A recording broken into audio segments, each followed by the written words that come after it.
মহান রবের দরবারে দাঁড়াইলাম, সেই কাপড় পবিত্র কিনা আমরা দেখি না। অথচ আমরা যদি জিজ্ঞাসা করি তাহলে বলি কাপড়টা কত দিয়ে আনছো, দাম কত।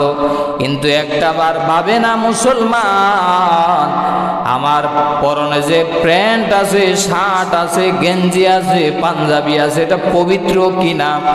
যদি নাপাক হয়, ওই হালতে যদি মালাকুল মউতের সাথে সাক্ষাৎ হয়ে যায়, নাপাক হালতে যদি তোমার মৃত্যুবরণ করতে হয়, জান যদি কবজ করে, রূহ গোলা আজরাইলে সিরা সিরা বাহির করবে নাউজুবিল্লাহ।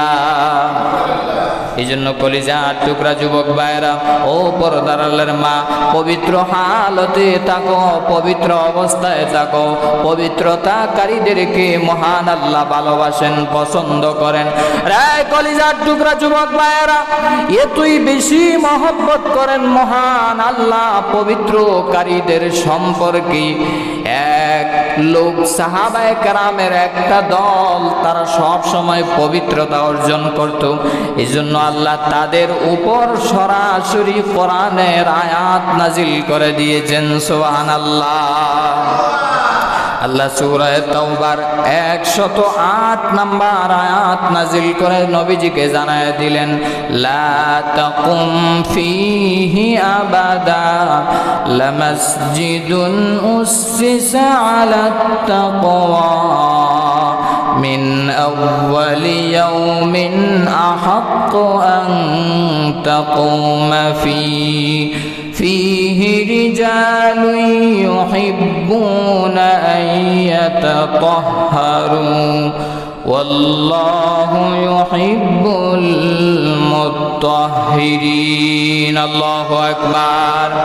আল্লাহ রাব্বুল আলামিন জানায় দিলেন, ওগো নবীজি, ওগো বন্ধু আমার, আপনি ওই মসজিদে যান যেই মসজিদ সর্বপ্রথম ভিত্তি স্থাপন থেকেই মুসল্লিরা তাকওয়াওয়ালা ছিল, পরহেজগার ছিল। ওই মসজিদের নাম হলো মসজিদে কুবা। জুড়ে বলেন, মসজিদের নাম কি? মসজিদে কুবা। ইসলামের সর্বপ্রথম মসজিদ হলো মসজিদে কুবা। মদিনার পাশেই আছে মসজিদে কুবা, যেটা নবীজি হিজরত করে যাওয়ার পরে সর্বপ্রথম এই মসজিদ নির্মাণ হয়।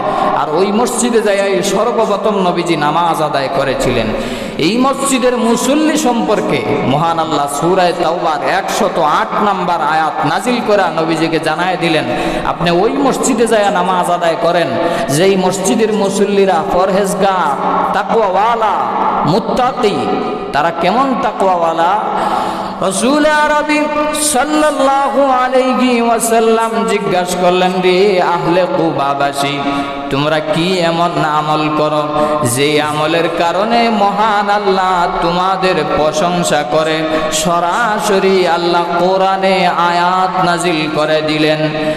রে কলিজার টুকরা যুবক ভাইয়ারা, আহলে কুবাবাসী ডাক দিয়ে বলে, ইয়া রাসূলুল্লাহ, ইয়া হাবিবাল্লাহ, আমরা নামাজের আগে পবিত্রতা অর্জন করি। ওগো নবীজি, আমরা যখন প্রস্রাবে যাই, ইস্তেঞ্জার হাজত যখন হয়, ডিলা কুলুপ ব্যবহার করি, তারপরে আমরা পানি ব্যবহার করি। ডাবল আমরা ডিলা কুলুপ ব্যবহার করি, ডাবল আমরা সুন্নত আদায় করি। নবীজি জানায় দিলেন, রে আহলে কুবাবাসী, তোমাদের এই সুন্দর আমল করার কারণে, পবিত্রতা অর্জন করার কারণে, অধিকতর পবিত্রতা হওয়ার কারণে আল্লাহ তোমাদেরকে ভালোবাসেন বলে আল্লাহ কোরআনে আয়াত নাজিল করে দিয়েছেন। সুবহানাল্লাহ। চিন্তা করেন, আজ আমরা পবিত্রতা অর্জন করি না, অথবা প্রস্রাবের নাপাকি থেকে আমরা নিজেকে হেফাজত করি না, সেভ করি না, ডিলা কলব ব্যবহার করি না। যুবক বাইরে যদি ডাক দিয়া বলে নামাজে আসো, বলে হুজুর আমার ফ্রেন্ড ভালো না, প্রস্রাব করেছিলাম, প্রস্রাবের পরে ডিলা কলব ব্যবহার করি নাই। নাউজুবিল্লাহ। আছে না নাই? এই জন্য আমার বানার বাইরা, প্রস্রাবের নাপাকি থেকে নিজেকে হেফাজত করতে হবে, সেভ করতে হবে। আর না হয় পরকালে মুক্তি পাইবা না, জাহান্নামের আযাব এবং গজব থেকে বাঁচতে পারবা না। ওই কবরের জগতে সবচাইতে বেশি শাস্তি হবে প্রস্রাবের নাপাক থেকে না বাঁচার কারণে। প্রস্রাবের নাপাক, নিজেকে সব সময় প্রস্রাবের নাপাকের ভিতরে রাখার কারণে প্রস্রাব করে যে কোনো জায়গায়, রাস্তাঘাটে, খাল বিলে যে কোনো জায়গায় প্রস্রাব করে। ডিলারও ব্যবহার করার খবর নাই, পানি ব্যবহার করারও খবর নাই, আছে না নাই? এই জন্য আমার প্রাণের ভাইরা, বিশ্ব নবী রাহমাতুল লিল আলামিন এক কবরের পাশ দিয়া যাইতেছিলেন সাহাবায়ে কেরামকে নিয়া। তাকায় দেখলেন দুইটা কবরে শাস্তি হইতেছে। নবীজি বলেন, ইন্নাহুমা ইউআযিবান, ওই দুইটা কবরে শাস্তি হইতেছে। সাহাবায়ে কেরাম প্রশ্ন করলেন, ইয়া রাসূলুল্লাহ, ওই দুই কবরে কেন শাস্তি হচ্ছে, কি কারণে শাস্তি হচ্ছে? নবী আরবি সাল্লাল্লাহু আলাইহি ওয়াসাল্লাম বলেন, বড় কোনো গুনাহের কারণে নয়। এক নাম্বার, ওই কবরে এক নাম্বার শাস্তি হচ্ছে, একটা কারণ হলো ওই গুনাহগার ব্যক্তি দুনিয়াতে জীবিতকালীন থাকা অবস্থায় প্রস্রাবের নাপাক থেকে নিজেকে হেফাজত করত না। নাউজুবিল্লাহ। প্রস্রাবের নাপাক থেকে নিজেকে হেফাজত করতে হবে। আমরা যুবক ভাই যারা আছি, পুরুষ লোক যারা আছি, ডিলাকুলুপ ব্যবহার করব, এরপরে আবার পানি ব্যবহার করব। এরকম যেন না হয় যে প্রস্রাব করার পরে ডিলাকুলুপ না ব্যবহার করে নামাজে আসলাম, আবার প্রস্রাবের ফোঁটা পড়তে পারে, ঠিক না বেঠিক? এই জন্য ডিলাকুলুপ ব্যবহার করা, পবিত্র হালতে পবিত্রতা পরিপূর্ণ অর্জন করে ওযু করে তারপরে নামাজে দাঁড়াইবা, ওই নামাজ সরাসরি আল্লাহর দরবারে কবুল হয়ে যাবে, ঠিক না বেঠিক? রাসূল আরবি সাল্লাল্লাহু আলাইহি ওয়াসাল্লাম ডাক দিয়া বলেন, রে সাহাবায়ে কেরাম, ইন্নাহুমা ইউআযিবান, এক নাম্বার কবরে শাস্তি হচ্ছে প্রস্রাবের নাপাক থেকে না বাঁচার কারণে, চিপ না থাকার কারণে। আর দুই নাম্বার কারণ হচ্ছে ফিন্নামিমা, ওই দুই নাম্বার কবরে যেই ব্যক্তি শাস্তি হচ্ছে, ওই ব্যক্তি দুনিয়াতে থাকা অবস্থায় সুগলকুরি করত, পরনিন্দা করত, গীবত করত, সমালোচনা করত। এই জন্য আল্লাহ তাকে কবরে জাহান্নামের আগুন দ্বারা শাস্তি দিচ্ছে। নাউজুবিল্লাহ। একটা কবরের শাস্তি হচ্ছে প্রস্রাবের নাপাক থেকে না বাঁচার কারণে, আরেকটা কবরের শাস্তি হচ্ছে সমালোচনা করার কারণে। কি দরকার আপনার আরেকজনের বিবাদ নিয়া, ঝগড়া নিয়া, মীমাংসা নিয়া, সংসার নিয়া কথা বলার? আরেক ঘরে কি হচ্ছে, বিশেষ করে মা বোনদের ভিতরেও এই অভ্যাসটা বেশি, ঠিক না বেঠিক? কার স্বামী কি করলো, কার বাবা কি করলো, কার ঘরে কি হচ্ছে, আপনার তো এগুলো বলার দরকার নাই। যদি বলেন, এটার নামে গীবত, শিকায়াত, ফিন নামিমা, এটাকেই বলা হয় হাদিসের পরিভাষায় নামিমা। আর গীবত শিকায়াত করার কারণে কবরে সবচাইতে ভয়ঙ্কর শাস্তি হবে। জুড়ে বলেন নাউজুবিল্লাহ। এই জন্য কলিজার টুকরা যুবক ভাইয়েরা, নিজেকে পবিত্র হালতে রাখতে হবে, পবিত্রতা অর্জন করতে হবে। পবিত্রকারীদেরকে মহান আল্লাহ এত দাম দিয়েছেন, এত মূল্যায়ন করেছেন। আজকাল আমরা কাপড় পরিধান করলে কাপড়টাকে দামি কিনা এটা দেখি, কিন্তু কাপড়টা পাক কিনা সেটা দেখি না।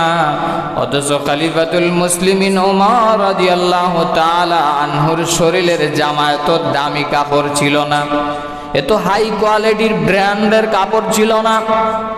উনি অর্ধ জাহানের খলিফা, মদিনার মসজিদে খুতবা দিতেছেন, জামার মধ্যে প্রায় 12টা তালি লাগানো ছিল। সুবহানাল্লাহ। তারপরও তাদের ভিতরে আনন্দ ছিল, তাদের ভিতরে মহাব্বত ছিল, তাদের ভিতরে ভালোবাসা ছিল। আমার কাপড়ে 18 তালি নিয়ে আমি নামাজ পড়াইতেছি, এটাই শুকরিয়া। কারণ আমার কাপড়টা দামি না হলেও এটা আমার কাপড়, আমার 100%, 100% আমার কাপড়টা পবিত্র।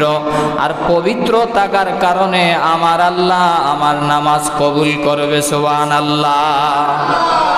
আজকাল ব্র্যান্ডের কাপড় বাইর হইছে। কিছু কিছু কাপড় তো আছে পুরুষরা যে পরে, এগুলা পুরুষরা পরা না যায়। এক সাইডটা লাল কাপড়, হলুদ কাপড় পুরুষের জন্য পরা না যায়।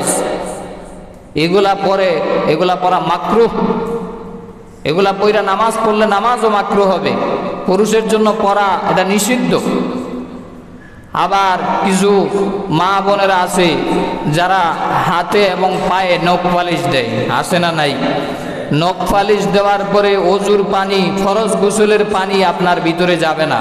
না যাওয়ার কারণে আপনার শরীরটা পাক না নাপাক? নাপাক। এই জন্য আপনাদেরকে আমি বলতে চাই, মা বোনদেরকে নখ পালিশ কিনে দিবেন না। নখ পালিশের পরিবর্তে আপনি মেহেদি দিতে পারেন, মেহেদি দিতে পারেন, যেই মেহেদির ভিতরে অজুর পানি ঢুকে। আর নখ পালিশ যদি দেন, মাসালা হলো এই নখ পালিশের ভিতরে অজুর পানি ঢুকতেছে না, ফরজ গোসলের পানি ঢুকতেছে না। না ঢোকার কারণে আপনাকে যত খাবার রান্না করে দিবে, যত দিন আপনার কাছে থাকবে, সংসার করবে, পাক হালতে না নাপাক হালতে।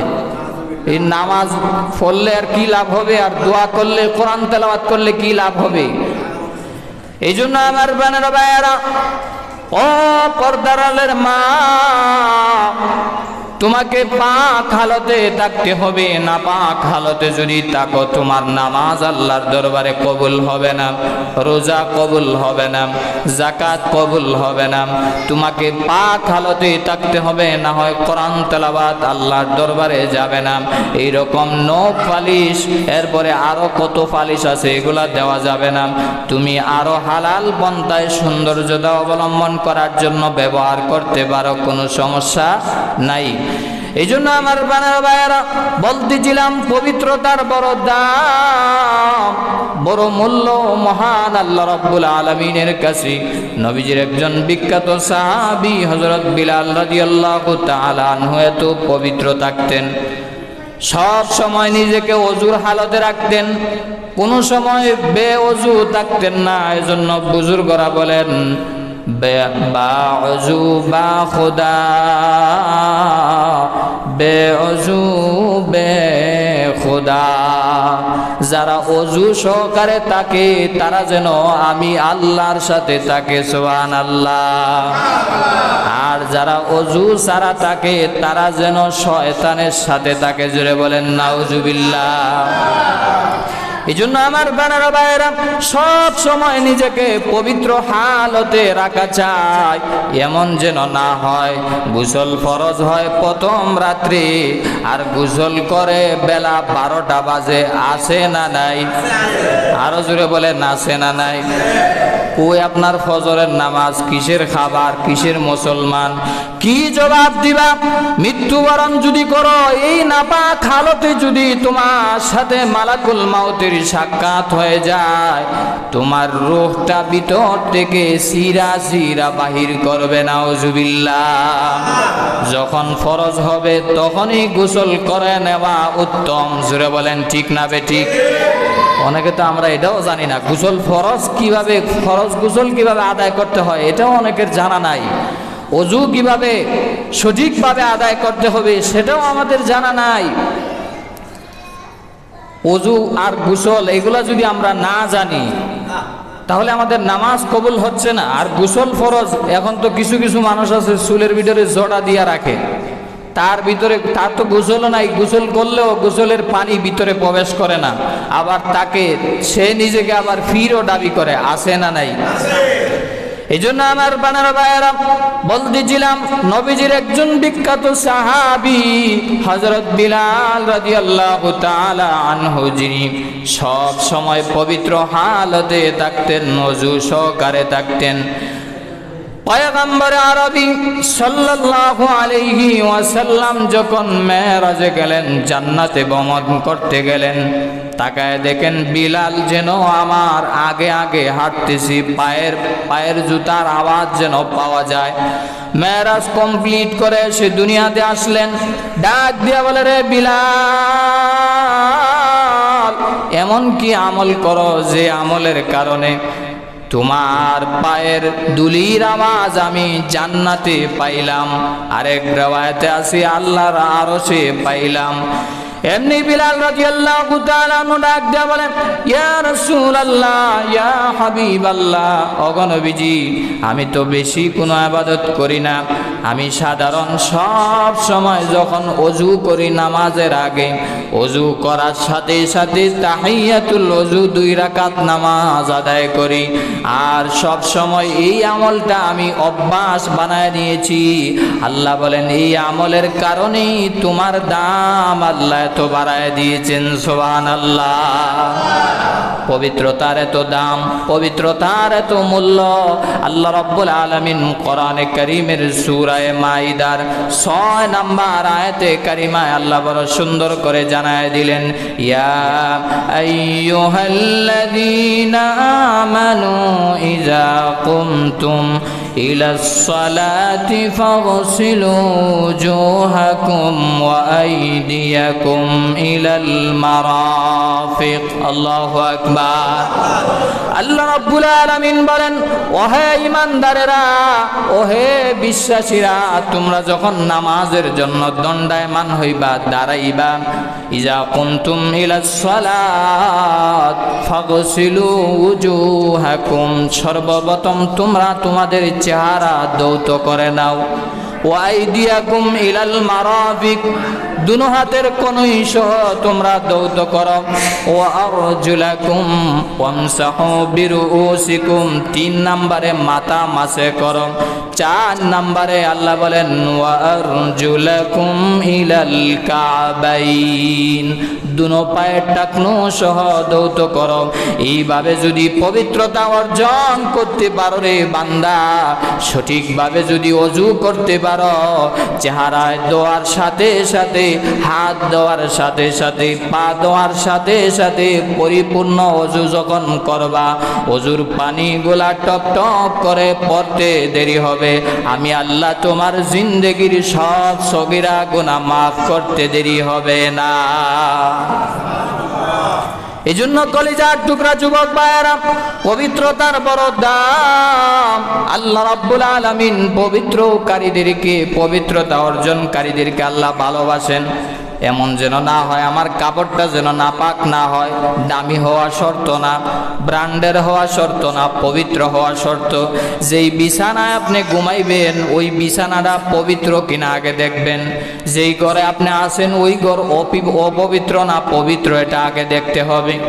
সর্বহালতে সব সময় আপনি ওযু অবস্থায় থাকবেন।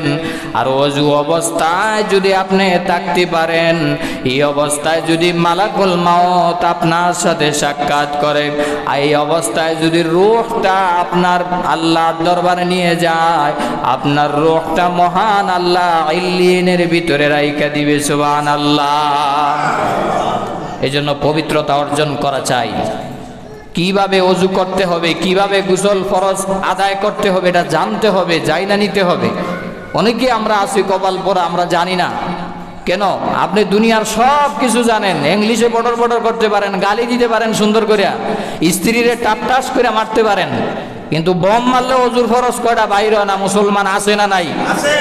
ডাক দিয়ে বলে, হুজুর আমরা কি কম জানি? এক হুজুর একজনের ডাক দিয়ে বলছে, আপনি বলেন তো ওযুর ফরজ কয়টা? কয় হুজুর মনে করছেন কম জানি?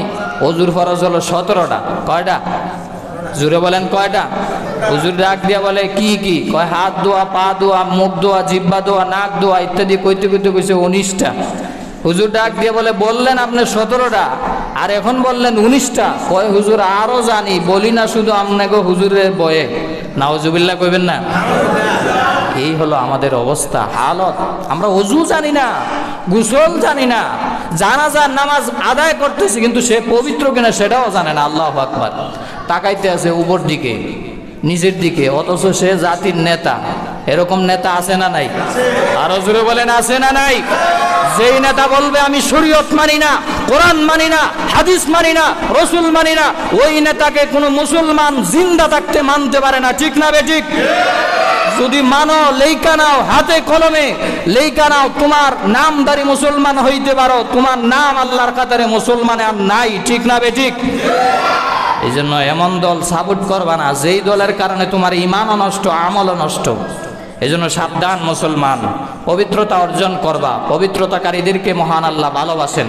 আল্লাহর নিষিদ্ধ আইনগুলা বর্জন করতে হবে। আল্লাহর নিষিদ্ধ আইন কোরআনে কমপক্ষে 500টা আয়াত আছে শুধুমাত্র নিষিদ্ধের উপরে। কয়টা আয়াত? 500 আয়াত শুধুমাত্র নিষিদ্ধের উপর। এক নাম্বার, যেগুলা সমাজে আমাদের বেশি বেদী হয়ে দাঁড়িয়েছে, এই রকম কয়েকটা সমাজের বেদী আপনাদের সামনে তুলে ধরব, কয়েকটা, মাত্র 2-3টা। এর মধ্য থেকে সমাজের একটা বেদী হলো, আমরা যখন বিবাহ শাদীতে আবদ্ধ হই তখন মোহর দেওয়া লাগে। জোরে বলেন ঠিক না বেঠিক? আল্লাহ কোরআনে বলেছেন, ওয়াতুন নিসা সাদুকাতিহিন্না নিহলা, তোমরা স্বেচ্ছায় নারীদেরকে আমি আল্লাহ অর্থনৈতিক অধিকার দিয়েছি, তোমরা তাদেরকে মোহর দাও। মোহর আনার মাধ্যমে তুমি তাকে হালাল করে তোমার ঘরে নিয়ে আসো। আজকাল মোহর দিতে চায় না, যদিও দেয় 10 লাখ, 20 লাখ, 20,000, 1 টাকা, আছে না নাই? 5,000 নগদ দেয়, বাকি টাকা বাসর রাত্রে মাফ লয়, এরকম স্বামী ডাকাত আছে না নাই? আরো জোরে বলেন আছে না নাই? স্ত্রীও বেচারি আর কি করবে, রাস্তায় আপনারে ডাকাইতে ধরছে মনে করেন, সব কিছু নিয়ে লুটপাট করে চুরি ধরে এরপরে কয় মাফ করছত নেই। এই সময় তো মাফ করবেন, না করলে তো আপনি তারা আবার চুরি ঢুকাইয়া দিবেন। স্ত্রীও বেচারি মা বাবা আত্মীয় স্বজন সব কিছু চাইরে আপনার ঘরে আসছে, আপনি যখন হাতে পাওয়া ধরে করতে আছেন মশারির ভিতরে গিয়া যে আপনি যদি মাফ না করেন তাহলে তো আপনার দ্বারা আর যাইতে পারি না, তখন তো বেচারি মাফ করবে। এরকম মাফ চাওয়া আর ডাকাইতের কাছে মাফ চাওয়া সমান, ঠিক না বেঠিক? এটা তো আপনি সন্ত্রাসী করলেন, চিন্তাই করলেন, চাঁদাবাজি করলেন। এই জন্য এটা মহিলাদের, এটা হলো অধিকার। বিবাহ দেওয়ার পরে এটা হলো মেয়ের অধিকার, আপনার স্ত্রীর অধিকার। এটা আপনি মোহরটা বুঝাই দিবেন, যেটা পারবেন না সেটা বলবেন না, যতটুকু আপনার সামর্থ্য আছে সেই অনুযায়ী বলবেন। কম মোহরের ভিতরে, অল্প মোহরের ভিতরেও আপনার সামর্থ্য অনুযায়ী যেই মোহর দিতে পারেন, এটার ভিতরে বরকত ঢুকাই দিবে কে? আরো জোরে বলেন কে? এখন কি করে, নিজে তো মোহর দেয় না, আবার শ্বশুর বাড়ির থেকে যৌতুক দাবি করে। আপনাদের এলাকাতে নাই, অন্য এলাকাতে আছে না নাই? আরো জোরে বলেন আছে না নাই? যৌতুক যারা খাও ভালো করে শুনো, শ্বশুরের কাছে তো যৌতুক চাইলা না, এটা কৌতুক চাইলা। যৌতুক যারা চাও, যেই সমস্ত মুরব্বী বাবারা আমার সামনে আছেন, আগামী থেকে ওয়াদা করেন নিজের ছেলেকে বিবাহ করাইবেন যৌতুক ছাড়া। কারণ যৌতুক যারা নেয়, যৌতুক যারা দেয়, শুয়োরের মাংস খাওয়া যেরকম হারাম, যৌতুক নেওয়া এবং দেওয়া, চাইয়া নেওয়া দেওয়া উভয়টা ঠিক তেমনি হারাম, ঠিক না বেঠিক? যৌতুক নামক বেদিকে দৌলতপুর এলাকা থেকে দূরে সরাইতে হবে। রাজি আছো তো মুসলমান? এই জন্য যুবকদেরকে উদ্যোগ নিতে হবে যে আগামী থেকে আমি বিবাহ শাদী করব, কিন্তু যৌতুক নিব না, দিব না। যারা ছেলেদের বাবা আছেন তারাও আদাবদ্ধ হইবেন যে আমার ছেলেকে বিবাহ করানোর সময় আমি যৌতুক আমি কখনো দাবি করব না। মেয়ের পক্ষরাও দাবি করবেন যে আমার মেয়েকে বিবাহ দেওয়ার সময় আমি কখনো যৌতুক দিয়া বিবাহ দিব না। কত বড় ডাকাত চিন্তা করেন, কত বড় ফকিন্নি হইতে পারলে শ্বশুরের কাছে ফ্রিজ দাবি করে, মোটরসাইকেল দাবি করে, তারপরে কোরবানির সময় গোশত দাবি করে, রমজান মাসে ইফতারি দাবি করে, আম কাঁঠালের সময় আম কাঁঠাল দাবি করে। আছে না নাই? আরো জোরে বলেন আছে না নাই? বিবাহের সময় শ্বশুর যদি আপনাকে খুশি হয়ে একটা ঘড়ি দেয়, একটা শেরওয়ানি দেয়, একটা জুতা দেয়, সুন্দর জামা দেয়, আলহামদুলিল্লাহ বইলা বাড়িতে নিয়ে আসবেন। কিন্তু চাইয়া কোনো জিনিস আদায় করতে পারবেন না, এটা শরীয়তে জায়েজ নয়, শরীয়তে নিষিদ্ধ, হারাম। এজন্য আজ থেকে ওয়াদা করেন, যারা ছেলেদের বাবা আছেন আগামী থেকে ছেলেদেরকে যখন বিবাহ দিবেন যৌতুক ছাড়া বিবাহ করাইবেন। কে কে রাজি আছেন হাত উঠায়া দেখান। নারায়ে তাকবীর। আল্লাহ কবুল করুন। আর যারা যৌতুক নিয়ে নিছেন অলরেডি, এই যুবক যারা হাত উঠেছো তোমরা তো এখনো বাবা হও নাই, যুবকরাও আদা করবা আগামী থেকে যেন আর যৌতুক নিয়ে বিবাহ করবা না। কে কে রাজি আছো হাত উঠাও। যুবকরা শুধু বিবাহ করো নাই যারা, হ্যাঁ আল্লাহ কবুল করুক, সবাই বলেন আমিন। যাক আলহামদুলিল্লাহ, সমাজ থেকে এগুলা দূর করতে হবে, দূরীভূত করতে হবে। যৌতুক যেই সংসারে আছে ওই সংসারে স্বামী স্ত্রীর ভিতরে মায়া মহব্বত পিওর ভালোবাসা পাবেন না, ঠিক না বেঠিক? যৌতুক থাকলে তো ওই স্বামীর কোনো মূল্যই নাই। লাত্তি দিয়া কখন জানি শ্বশুর বাড়ির লোক বাইর করে দিবে, কারণ যেই খাটে শুইতেছে, যেই ঘরের আসবাবপত্র যৌতুকের মাধ্যমে আনছে, স্ত্রীর পাওয়ার কম না বেশি? আরো জোরে বলেন, কম না বেশি? এজন্য খবরদার, আপনার যদি এতই মনে চায় ভিক্ষা করার, তাহলে জুমার দিনে বড় মসজিদের সামনে থালা বাসন নিয়ে বসে যান, টাকা এর চেয়ে আরো বেশি পাইবেন। ঠিক না বেঠিক? 1 নাম্বার নিষিদ্ধ আইনের কথা বলেছিলাম। 2 নাম্বার হচ্ছে আমাদের সমাজ আজ এতই নির্মম হয়ে গিয়েছে, নারীদেরকে আল্লাহ রাব্বুল আলামিন অধিকার দিয়েছেন, সম্মান দিয়েছেন, তাদেরকে আপনি ঘরে যখন বিবাহের মাধ্যমে আনলেন, এটা চাকরানি বানায় আনেন নাই, এটা আপনার ঘরের শোভা। যেই ঘরে স্বামী স্ত্রীর ভিতরে মিল মহব্বত আছে, ওই ঘরটা আল্লাহর তৈরি ছোটখাটো একটা জান্নাত। যেটা বলেন ঠিক না বেঠিক? কারণ এটা এমন একটা বন্ধন, যেই বন্ধন দুনিয়াতেও আছে, আখিরাতেও থাকবে, জান্নাতে যাওয়ার পরেও থাকবে। জুড়ে বলেন আলহামদুলিল্লাহ। কিন্তু কিছু কিছু স্বামী ডাকায় তেমন আছে, যারা স্ত্রীদের উপর এমন টর্চার করে, এক পর্যায়ে বলে তুমি তালাক, তোমার মা তালাক, তোমার 14 গোষ্ঠী তালাক। আছে না নাই? পরিষ্কার শুনে নেন, কোরআনে কারিমের 500 নিষিদ্ধ আইনের একটা একদম সর্বনিম্ন নিকৃষ্ট জায়েজের নাম হলো তালাক। সমাজে আপনার বনাবনি হচ্ছে না আপনার স্ত্রীর সাথে, আপনার শ্বশুর বাড়ির লোকের সাথে বসেন, আপনি বিচার করেন, আদালত করেন, অথবা আপনি একটা ধাক্কাই দিয়ে দেন, কিন্তু মুখ দিয়ে তালাক শব্দ উচ্চারণ করেন না।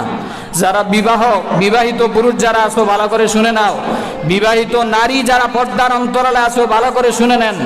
এটা ফতুয়া দিতেছি না, ফতুয়া জানবেন আপনারা ফতুয়া বোর্ড থেকে, ভালো মুফতির মাধ্যমে। শুধুমাত্র সমাজের বেদিটা তুলে ধরতে চাই যে তালাক এত বড় সমাজের বেদি হয়ে গিয়েছে, আমরা মনে করি খেলনার পুতুল মহিলাদেরকে। ঠিক না বেঠিক? যদিও আপনাদের এলাকা ভালো, অন্য এলাকাতে আছে না নাই? তালাক তো দেয় নিজের স্ত্রীকে, তার মা সহ 14 গোষ্ঠী সহ তালাক দিয়া দেয়। তালাক দেওয়ারও সুন্নত তরিকা আছে, পন্থা আছে, শরীয়তের বিধান আছে না নাই? অথচ বিবাহ করার লাগে পাগল, কিন্তু তালাক কিভাবে দিতে হয়, বিবাহ করার পরে সংসার কিভাবে করতে হয়, সেটার জ্ঞানই তার ভিতরে নাই।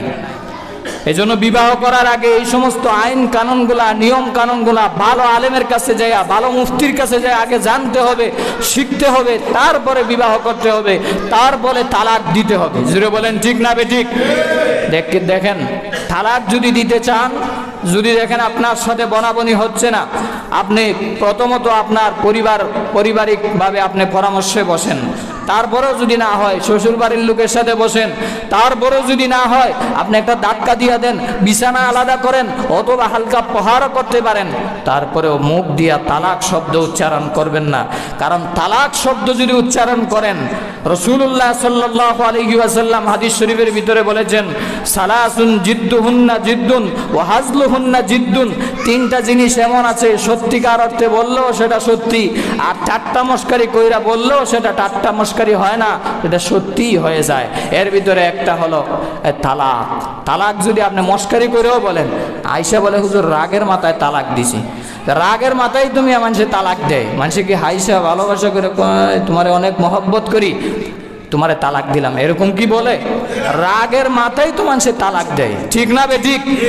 আপনি রাগের মাথায় দেন আর হাইসাই দেন, আপনার হুশ থাকা অবস্থায় যে কোনো হালতে আপনি তালাক দেন, সে অবস্থায় তালাক পতিত হয়ে যাবে।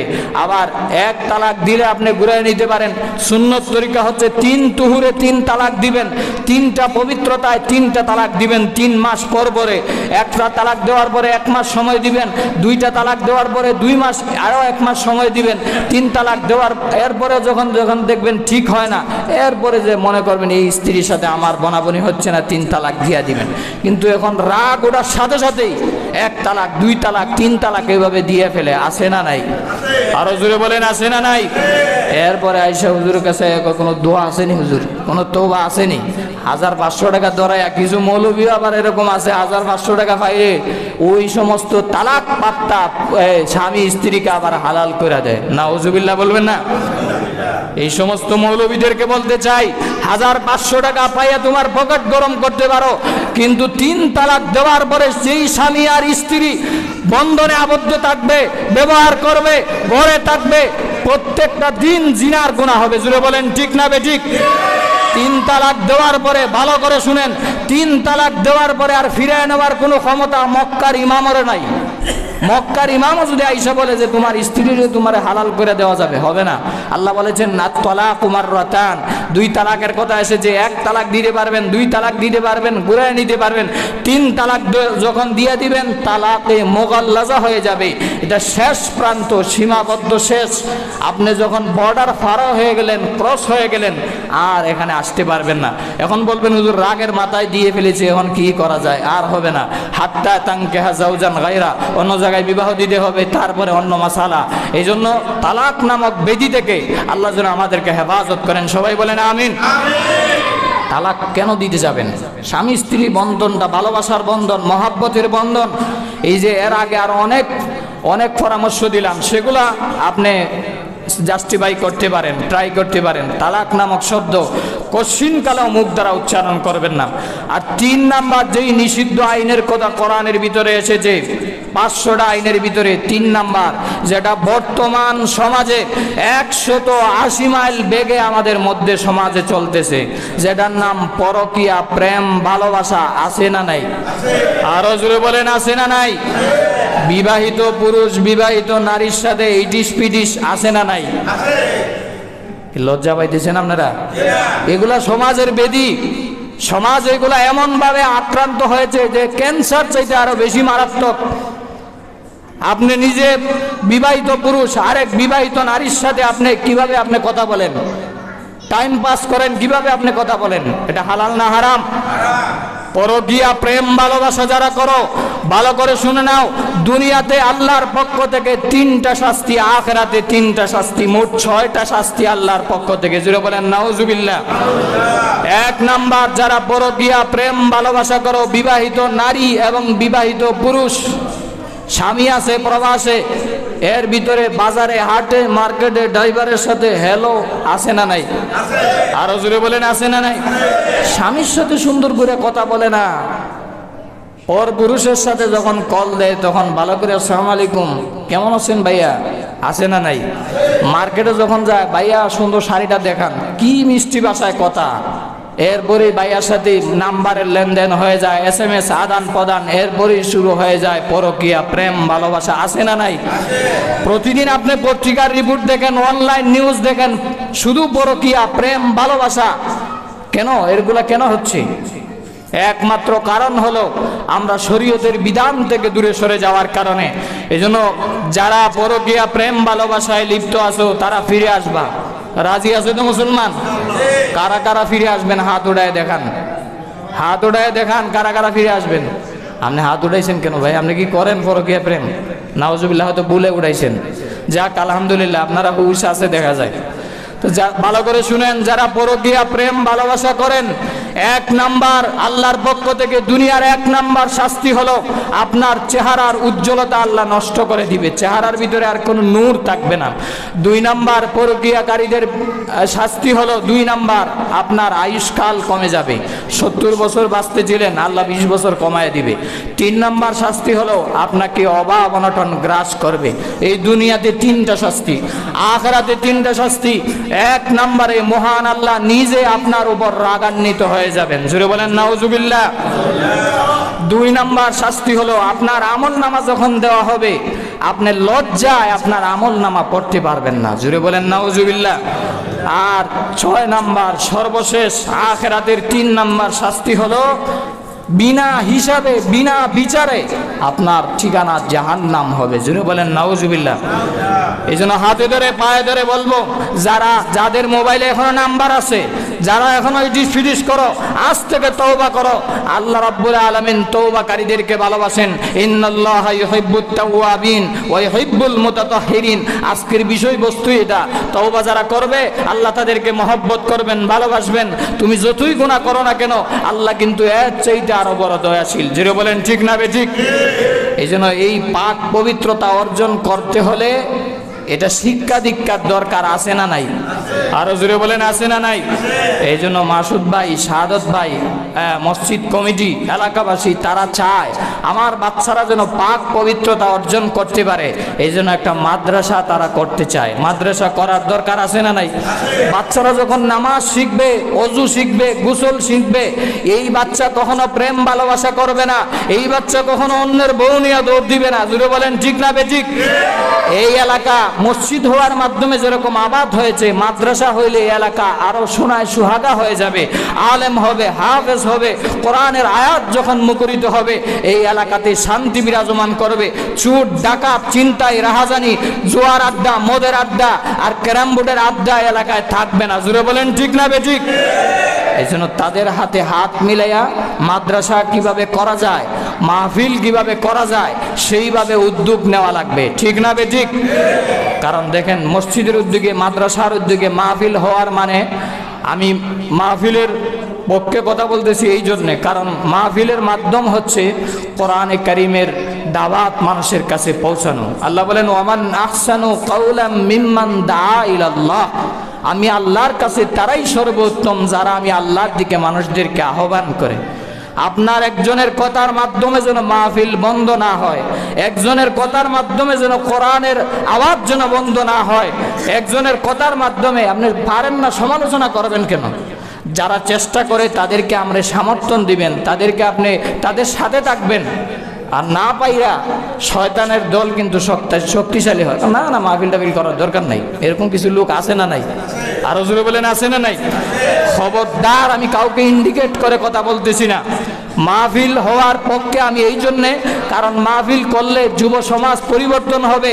একজন মানুষ যদি একটা কোরআনের আয়াত এবং হাদিস মানে, এর উপর যদি আমল করে, কবরবাসীদের উপরে যদি এই মাইকের আওয়াজগুলা যায়, তাদের কবরে আযাব স্টপ থাকবে, বন্ধ থাকবে। মানুষ বলবে যে আমাদের এলাকায় আজকে মাহফিল আইসো। এই যে মনের ভিতরে একটা আনন্দ, প্রতি বছরই আনন্দটা থাকবে। এবং এর মাধ্যমে সদকায়ে জারিয়া, যারা টাকা পয়সা দিবে, দান সদকা করবে, মাহফিলে যারা বসবে, এই উসিলায় কিয়ামতের দিন হয়তো কোনো একটা মাহফিল নাজাতের জরিয়া হয়ে যেতে পারে। এই জন্য চেষ্টা করবেন, কমিটি যারা আছেন, এলাকাবাসী, কমপক্ষে কারো জবান থেকে মাহফিলের বিরুদ্ধে একটা কথাও যেন না আসে। পারলে টাকা দিবেন, না হয় দূরে তাইকা সমর্থন করবেন, আমি সাথে আছি, আপনি করেন, ইনশাআল্লাহ হয়তো বলবেন। বিরোধিতা করবেন, লা তাসমাউ লিহাযাল কোরআন ওয়ালগাউ ফীহি লাআল্লাকুম তাগলিবুন। আল্লাহ ডাইরেক্ট কোরআনে জানাই দিয়েছেন, রাসূল যখন কোরআন তেলাওয়াত করতেন, আবু জাহেল, উতবা, সাইবা ঘরের কর্নারে কর্নারে দাঁড়ায় কোরআন শুনতো।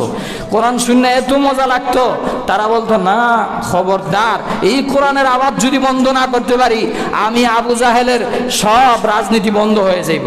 ঠিক না বেঠিক? সে বলেছিল কোরআনকে বন্ধ করতে হবে, লা তাসমাউ লিহাযাল কোরআন ওয়ালগাউ ফীহি লাআল্লাকুম তাগলিবুন। খবরদার, আবু সুফিয়ান, উতবা, সাইবা, আমার হাতে হাত পরে তোমরা ওয়াদাবদ্ধ হও, আর রাসূলের কাছে তোমরা যাইবা না, আর কোরআন শুনতে যাইবে না। কোরআন বন্ধ করা এটা আবু জাহেলের স্বভাব। এই জন্য খবরদার, কোনো নেতা, কোনো নেত্রী, কোনো বাহাদুরের কথায় মাহফিল যেন বন্ধ না হয়। আল্লাহ যেন এলাকাবাসীকে কবুল করে, যারা সচেষ্টভাবে চেষ্টা করে তাদের চেষ্টায় যেন আল্লাহ বারাকা দান করে। সবাই বলেন আমিন। ওয়া আখিরু দাওয়ানা আলহামদুলিল্লাহি।